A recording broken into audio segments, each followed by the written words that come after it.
എല്ലാവർക്കും നമ്മുടെ ഒരു അടിപൊളി വീഡിയോയിലോട്ട് സ്വാഗതം. അപ്പോൾ ഇന്നത്തെ നമ്മുടെ റെസിപ്പി നമുക്ക് ബിസ്ക്കറ്റ് വെച്ചിട്ട് വളരെ സിമ്പിളായിട്ട് റെഡിയാക്കി എടുക്കാൻ പറ്റിയ നല്ലൊരു പുഡിങ്ങിൻ്റെ വീഡിയോ ആയിട്ടാണ് കേട്ടോ. അപ്പോൾ ഈ ഒരു ബിസ്ക്കറ്റ് പുഡിംഗ് എന്ന് പറയുമ്പോൾ നമുക്ക് ഇന്നേ ഒരു ബിസ്ക്കറ്റ് വേണമെന്നില്ല. നമ്മളെ വീട്ടിൽ നമ്മൾ എപ്പോഴും ഉപയോഗിക്കുന്ന സാധാരണ ഏത് ബിസ്ക്കറ്റ് ആയാലും നമുക്ക് ഈ ഒരു പുഡിങ്ങിന് വേണ്ടിയിട്ട് ഉപയോഗിക്കാം കേട്ടോ. അപ്പോൾ അതൊക്കെ നിങ്ങളുടെ ഇഷ്ടമാണ്. നിങ്ങളുടെ ഇഷ്ടത്തിനനുസരിച്ചിട്ട് ബിസ്ക്കറ്റ് എടുക്കുക. നമ്മൾ ഏത് ബിസ്ക്കറ്റാണോ എടുക്കുന്നത് ആ ഒരു ബിസ്ക്കറ്റിൻ്റെ ഒരു ഫ്ലേവർ ആയിരിക്കും ഈ ഒരു പുഡിങ്ങിന് എന്ന് മാത്രമേ ഉണ്ടാവൂ.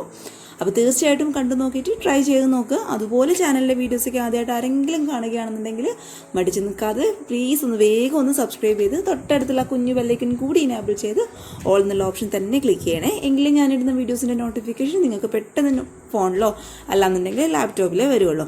അപ്പോൾ നമുക്ക് പെട്ടെന്ന് തന്നെ ഈ ഒരു ബിസ്ക്കറ്റ് വെച്ചിട്ടുള്ള വളരെ സിമ്പിളായിട്ടുള്ള ഈ ഒരു പുഡിംഗ് റെസിപ്പി എങ്ങനെ ട്രൈ ചെയ്യുന്നത് നോക്കാം.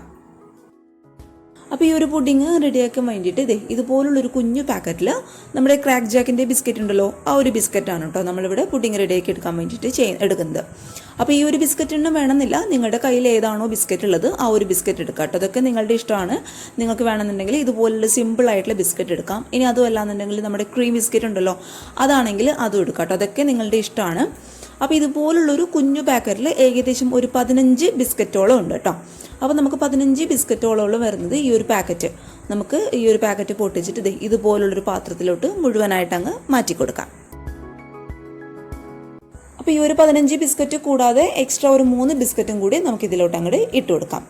ഇനി ഈ ഒരു ബിസ്ക്കറ്റ് എല്ലാം കൂടി നമുക്ക് കൈ വെച്ചിട്ട് ചെറുതായിട്ടൊന്ന് പൊട്ടിച്ചിട്ട് ഈ ഒരു പാത്രത്തിലോട്ട് അങ്ങോട്ട് ചേർത്ത് കൊടുക്കാം. നമ്മൾ മിക്സിയിൽ ഇട്ടിട്ട് അടിച്ചെടുക്കേണ്ട ആവശ്യമൊന്നുമില്ല.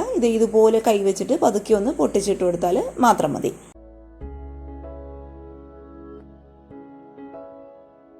അപ്പോഴത്തെ ബിസ്ക്കറ്റ് എല്ലാം കൂടി ഞാൻ കൈ വെച്ചിട്ട് തന്നെ ഈ ഒരു രീതിയിൽ ഒന്ന് പൊട്ടിച്ചെടുത്തിട്ടുണ്ട്. പിന്നെ നമ്മൾ പൊട്ടിച്ചെടുക്കുന്ന സമയത്ത് ഒരുപാട് ചെറുതായി പോകണ്ട കേട്ടോ. കറക്റ്റ് ഈ ഒരു സൈസിലൊക്കെ ഒന്ന് പൊട്ടിച്ചെടുത്താൽ മാത്രം മതി. ഇനി ഈ ഒരു പാത്രം നമുക്കങ്ങ് മാറ്റി വയ്ക്കാം.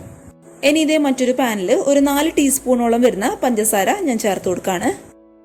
ഇനി ഇതിലോട്ട് ഒരു 2 ടീസ്പൂണോളം വരുന്ന കൊക്കോ പൗഡർ ഞാൻ ചേർത്ത് കൊടുക്കുന്നുണ്ട്. ഇനി നമ്മുടെ പുഡിങ്ങിന് നല്ലൊരു ഫ്ലേവർ കൊടുക്കാൻ വേണ്ടിയിട്ട് ഒരു 1/4 ടീസ്പൂണോളം വരുന്ന വാനില എസൻസും കൂടി ഞാൻ ചേർത്ത് കൊടുക്കുകയാണ് കേട്ടോ. ഇനി ഇതിലോട്ട് ഒരു 1/2 ഗ്ലാസ് സാധാരണ വെള്ളവും കൂടി ചേർത്തിട്ട് സ്പൂണ് വെച്ചിട്ട് ഇതുപോലെ നന്നായിട്ടൊന്ന് മിക്സ് ചെയ്ത് കൊടുത്തോളൂ.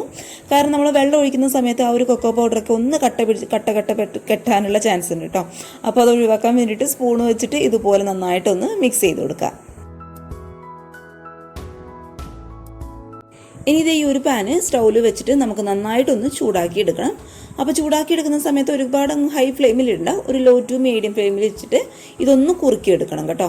കുറുക്കിയെടുക്കുന്ന സമയത്തായിരിക്കും നമ്മുടെ ആ ഒരു മിക്സിന് നല്ലൊരു ടേസ്റ്റ് ഉണ്ടാവുക. പക്ഷെ അത് ഒരുപാട് ഹൈ ഫ്ലെയിമിലായി കഴിഞ്ഞാൽ ഇതിനൊരു കയ്പ്പ് ടേസ്റ്റ്, അതായത് ഒരു കരിഞ്ഞ ടേസ്റ്റ് വരാനുള്ള ചാൻസ് ഉണ്ട്. അതുകൊണ്ട് ഒരു ലോ ടു മീഡിയം ഫ്ലെയിമിൽ വെച്ചിട്ട് പതുക്കെ ഇതുപോലെ നന്നായിട്ടൊന്ന് മിക്സ് ചെയ്ത് കൊടുത്തതിന് ശേഷം ഒന്ന് കുറുക്കിയെടുക്കുക.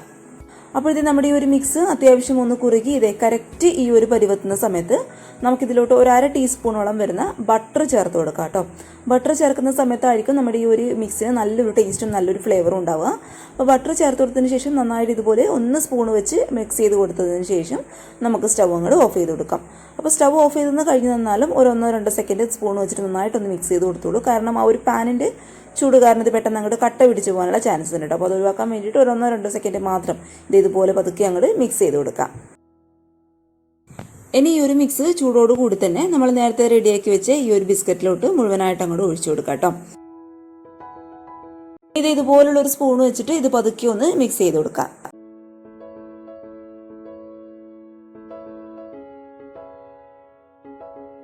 നമ്മളിത് ഇതുപോലുള്ളൊരു പാത്രത്തിലാണ് നമ്മുടെ പുഡിങ് സെറ്റ് ചെയ്തെടുക്കാൻ വേണ്ടിയിട്ട് പോകുന്നത്. അപ്പോൾ പുഡിങ് ആയിക്കഴിഞ്ഞാൽ പെട്ടെന്ന് അങ്ങോട്ട് വിട്ട് കിട്ടാൻ വേണ്ടിയിട്ട് കുറച്ച് ഓയിൽ ഇതുപോലെ ഒന്ന് ഗ്രീസ് ചെയ്ത് കൊടുക്കട്ടോ. വെളിച്ചെണ്ണയൊന്നും തടവി കൊടുക്കണ്ട, ഫ്ലേവർ ഇല്ലാത്ത ഏത് ഓയിൽ വേണമെങ്കിലും ഉപയോഗിക്കാം കേട്ടോ. അപ്പോൾ കുറച്ച് മാത്രം കൈ വെച്ചിട്ട് ഇതുപോലെ അങ്ങോട്ട് ഗ്രീസ് ചെയ്ത് കൊടുത്താൽ മതി. ഇനി നമ്മൾ നേരത്തെ റെഡിയാക്കി വെച്ചിട്ടുള്ള ഒരു ബിസ്ക്കറ്റിൻ്റെ മിക്സ് കംപ്ലീറ്റ് ആയിട്ട് നമുക്കിത് ഈ ഒരു പാത്രത്തിലോട്ട് അങ്ങോട്ട് മാറ്റി കൊടുക്കാം.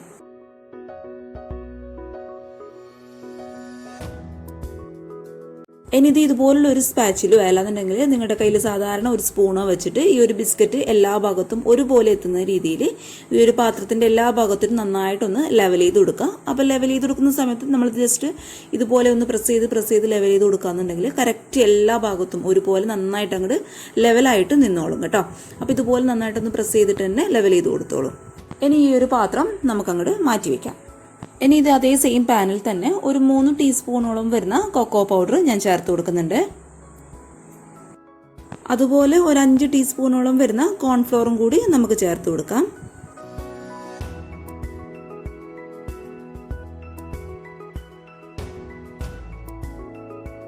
പിന്നെ ഒരു 1/2 ടീസ്പൂണോളം വരുന്ന വാനില എസൻസും കൂടി ചേർത്ത് കൊടുക്കുന്നുണ്ട്. പിന്നെ ഇത് ഇതുപോലുള്ള ഒരു ഗ്ലാസ്സിൽ ഒരു 1/2 ഗ്ലാസ് പാലും കൂടി ഒഴിച്ചു കൊടുക്കാം കേട്ടോ. പിന്നെ ഒരു കാര്യമായ സാധനം ചേർക്കാനായിട്ട് വിട്ടുപോയിട്ടുണ്ട്, ഈ ഒരു മിക്സിന് ആവശ്യമായിട്ടുള്ള പഞ്ചസാര. അപ്പോൾ ഏകദേശം ഒരു 5 ടീസ്പൂണോളം വരുന്ന പഞ്ചസാരയും കൂടി നമുക്ക് ഇതിലോട്ട് അങ്ങോട്ട് ചേർത്ത് കൊടുത്തിട്ട് നന്നായിട്ട് ഒരു സ്പൂൺ വെച്ചിട്ട് ഒന്ന് മിക്സ് ചെയ്ത് കൊടുത്തോളൂ കേട്ടോ. കാരണം ആ ഒരു കോൺഫ്ലോറിൻ്റെ കട്ടകളൊക്കെ കംപ്ലീറ്റ് ആയിട്ടൊന്ന് ഉടച്ച്, അതുപോലെ നമ്മൾ ചേർത്ത് കൊടുത്ത കൊക്കോ പൗഡറിൻ്റെ ഒക്കെ കട്ടകളുണ്ടാവും, അതൊക്കെ കംപ്ലീറ്റ് ആയിട്ട് സ്പൂൺ വെച്ചിട്ട് ഇതുപോലെ ഒന്ന് മിക്സ് ചെയ്ത് കൊടുത്തതിന് ശേഷം നമുക്ക് സ്റ്റൗവിൽ വെച്ചിട്ട് ഇത് നന്നായിട്ടൊന്ന് ചൂടാക്കിയെടുക്കാം. പിന്നെ ഇത് ചൂടാക്കുന്ന സമയത്ത് കൈവിടാതെ ഇളക്കി കൊടുത്തുകൊണ്ടേയിരിക്കുക കേട്ടോ. അല്ലാന്നുണ്ടെങ്കിൽ നമ്മളിതിൽ കോൺഫ്ലോറൊക്കെ ചേർത്ത് കൊടുത്ത കാരണം ഇത് പെട്ടെന്ന് അങ്ങോട്ട് കട്ട പിടിച്ചു പോകാനുള്ള ചാൻസ് ഉണ്ട്. അതുകൊണ്ട് കൈവിടാതെ ഇളക്കി കൊടുത്തുകൊണ്ടേയിരിക്കുക. ഇനി ഇതേ കറക്റ്റ് ഈ ഒരു പരുവെത്തുന്ന സമയത്ത് നമുക്ക് സ്റ്റൗ പതുക്കി അങ്ങോട്ട് ഓഫ് ചെയ്ത് കൊടുക്കാം.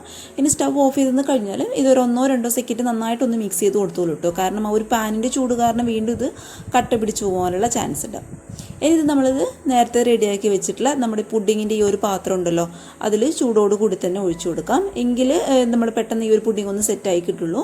ഒരുപാട് ചൂടാറാനായിട്ട് വെയിറ്റ് ചെയ്തെന്ന് കഴിഞ്ഞാൽ ഈ ഒരു പാനിൽ ഇരുന്ന് തന്നെ നമ്മുടെ ഈ ഒരു മിക്സ് അങ്ങോട്ട് സെറ്റായി പോകും. അതുകൊണ്ട് ചൂടോട് കൂടി തന്നെ നമ്മുടെ ഈ ഒരു പുഡിങ്ങിൻ്റെ പാത്രത്തിലോട്ട് അങ്ങോട്ട് ഒഴിച്ചു കൊടുക്കാം.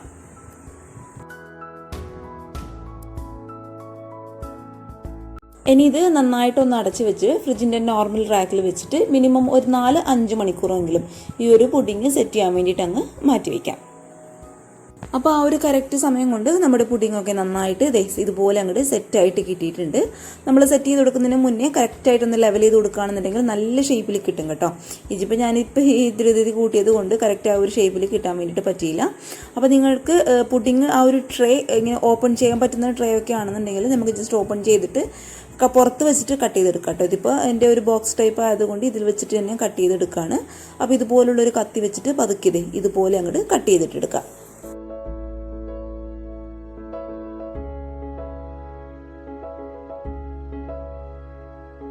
അപ്പോൾ ഇത് പുഡിങ് മുഴുവനായിട്ടും ഞാനിവിടെ കട്ട് ചെയ്തെടുത്തിട്ടുണ്ട്. ഇനി ഇതിൻ്റെ മുകളിലോട്ടായിട്ട് ഒന്ന് ഭംഗിക്ക് വേണ്ടിയിട്ട് കുറച്ച് ഷുഗർ ബോൾസ് ഒന്ന് ഡെക്കറേറ്റ് ചെയ്യാൻ വേണ്ടിയിട്ട് ഇട്ട് കൊടുക്കുന്നുണ്ട് കേട്ടോ. പിന്നെ ഡെക്കറേഷനൊക്കെ ഞാൻ നിങ്ങളുടെ ഇഷ്ടത്തിനനുസരിച്ചിട്ട് വിട്ടു തന്നിരിക്കുകയാണ്. നിങ്ങളുടെ ഇഷ്ടത്തിനനുസരിച്ച് ഡെക്കറേറ്റ് ചെയ്യാം. നിങ്ങൾക്ക് വേണമെന്നുണ്ടെങ്കിൽ സ്പ്രിങ്കിൾസ് ഇടാം, അല്ലാന്നുണ്ടെങ്കിൽ ചോക്ലേറ്റ് നമ്മുടെ ഗ്രേറ്റ് ചെയ്തിട്ട് ഇടാം. ഇനി ഇതിൽ ഒന്നും ഇട്ടില്ലെങ്കിലും കുഴപ്പമൊന്നുമില്ല കേട്ടോ. കഴിക്കാനായിട്ട് നല്ലൊരു ടേസ്റ്റുള്ള പുഡിങ് തന്നെയാണ്. അപ്പോൾ ഇതിൻ്റെ മുകളിലോട്ടായിട്ട് പിന്നെ ഒരു ഭംഗിക്ക് വേണ്ടിയിട്ട് ഒരു ചെറിയും കൂടി ഞാൻ വെച്ച് കൊടുക്കുകയാണ്. ഇപ്പോഴത്തെ നമ്മുടെ ഒരു പുഡിങ് ഇവിടെ റെഡി ആയിട്ടുണ്ട്. ഇതൊന്നും കൂടി ഒന്ന് തണുപ്പിച്ച് കഴിക്കുകയാണെന്നുണ്ടെങ്കിൽ നല്ല ടേസ്റ്റുള്ള ഒരു പുഡിങ്ങാണ് കേട്ടോ. മുകളിൽ ആ ഒരു ചോക്ലേറ്റിൻ്റെ ഗണാഷിൻ്റെ ആ ഒരു കോട്ടിങ്ങും താഴെ നമ്മുടെ ബിസ്ക്കറ്റിൻ്റെ ആ ഒരു കോട്ടിങ്ങും ഒക്കെ വരുമ്പോഴുണ്ടല്ലോ ഒരു അടിപൊളി ടേസ്റ്റുള്ള പുഡിങ്ങാണ്. പ്രത്യേകിച്ച് ചോക്ലേറ്റ് ലവേഴ്സിനൊക്കെ തീർച്ചയായിട്ടും ഇഷ്ടപ്പെടുന്ന ഒരു അടിപൊളി പുഡിങ്ങാണ് കേട്ടോ. തീർച്ചയായിട്ടും എല്ലാവരും ഒന്ന് ട്രൈ ചെയ്ത് നോക്കാം. നിങ്ങൾക്ക് കാണുമ്പോൾ തന്നെ മനസ്സിലാകുന്നുണ്ടാവും, നമ്മൾ വായിലിട്ടാൽ അതങ്ങോട്ട് അലിഞ്ഞു പോകും. അത്രയും ആ ഒരു ബിസ്ക്കറ്റൊന്നും നമുക്കിതിൽ കടിക്കാനായിട്ട് കിട്ടില്ല കേട്ടോ. അതൊക്കെ ആ ഒരു മിക്സിൽ നന്നായിട്ട് സോഫ്റ്റായിട്ട് കോട്ടായിട്ടായിരിക്കും ഉണ്ടാവുക. അപ്പോൾ തീർച്ചയായിട്ടും എല്ലാവരും മറക്കാതെ ഒന്ന് ട്രൈ ചെയ്ത് നോക്കുക. അതുപോലെ ചാനലിലെ വീഡിയോസൊക്കെ കണ്ടിഷ്ടപ്പെടുകയാണെന്നുണ്ടെങ്കിൽ പ്ലീസ് ഒന്ന് സബ്സ്ക്രൈബ് ചെയ്തിട്ട് സപ്പോർട്ട് ചെയ്യാം കേട്ടോ. പിന്നെ ഈ ഒരു റെസിപ്പി കണ്ടുകൊണ്ടിരിക്കുന്ന സമയത്ത് നിങ്ങൾക്ക് ഈ ഒരു വീഡിയോ ഇഷ്ടപ്പെടുകയാണെന്നുണ്ടെങ്കിൽ തീർച്ചയായിട്ടും ഒന്ന് ലൈക്ക് ചെയ്തിട്ട് സപ്പോർട്ട് ചെയ്യണേ. പിന്നെ ഈ ഒരു ബിസ്ക്കറ്റ് പുഡിങ് നിങ്ങൾക്ക് ഇഷ്ടപ്പെടുകയാണെന്നുണ്ടെങ്കിൽ നിങ്ങളുടെ ഫാമിലിയും ഫ്രണ്ട്സൊക്കെ ആയിട്ട് പറ്റുകയാണെന്നുണ്ടെങ്കിൽ വീഡിയോ ഒന്ന് ഷെയർ ചെയ്ത് കൊടുക്കുക കേട്ടോ.